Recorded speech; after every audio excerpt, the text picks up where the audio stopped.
En constituant Israël, l'Israël spirituel, Dieu suit la même ligne que celle qu'il avait prise pour l'ancien Israël, mais avec une grande différence. Pour l'Israël terrestre, il avait suivi une ligne temporelle, mais pour l'Israël céleste, il suit une ligne spirituelle. Elles sont cependant la même ligne en principe. Il doit être sûrement et parfaitement vrai que c'est là ce que Dieu fait. La lettre aux Hébreux est le grand document sur la transition d'un Israël à un autre. Et il s'y trouve beaucoup d'évidence de cette vérité.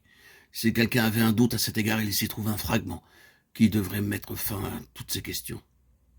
Vous ne vous êtes pas approché d'une montagne qu'on peut toucher, ni du feu ardent, ni de l'obscurité, ni des ténèbres, ni de la tempête, ni de l'éclat de la trompette, ni de la voix qui parlait, voix si redoutable que ceux qui l'entendirent demandèrent instamment que la parole ne leur fût plus adressée, car ils ne pouvaient supporter cette menace.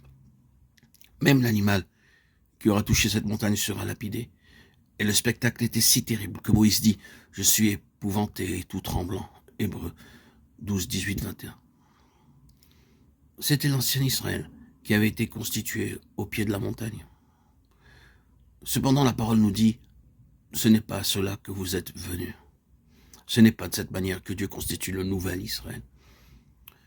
Mais vous vous êtes approchés de la montagne de Tzion, de la cité du Dieu vivant, de la Jérusalem céleste, des myriades qui forment l'assemblée des anges, de l'église, des premiers-nés inscrits dans les cieux de Dieu, le juge de tous, des esprits des justes parvenus à la perfection, de Jésus, le médiateur de la nouvelle alliance, et du sang de l'aspersion, qui proclame de meilleures choses que celui d'Abel. Hébreux 12, 22, 24. Cela répond sûrement à tous les arguments. Si nous n'avions que ce seul passage dans le Nouveau Testament, nous connaîtrions la différence qu'il y a entre la vieille dispensation et la nouvelle, entre le judaïsme et le christianisme, et entre la place où ils étaient et celle où nous sommes. Mais ce n'est pas tout. Ce n'est qu'une petite partie de tout l'argument. J'aimerais que nous remarquions quelques-uns des titres que nous trouvons dans cette lettre et qui sont des évidences de cette vérité, telles que la famille de Dieu.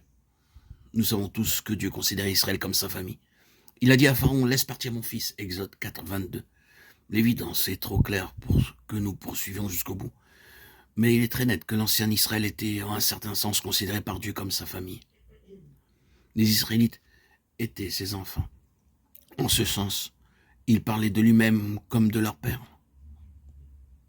Ici, dans cette lettre qui montre la transition de l'ancien Israël au nouveau, l'idée est reportée dans le royaume spirituel. En effet, il convenait que celui pour qui et par qui sont toutes choses, voulant amener beaucoup de fils à la gloire, éleva à la perfection l'auteur de leur salut. Hébreux 2, 10, 13.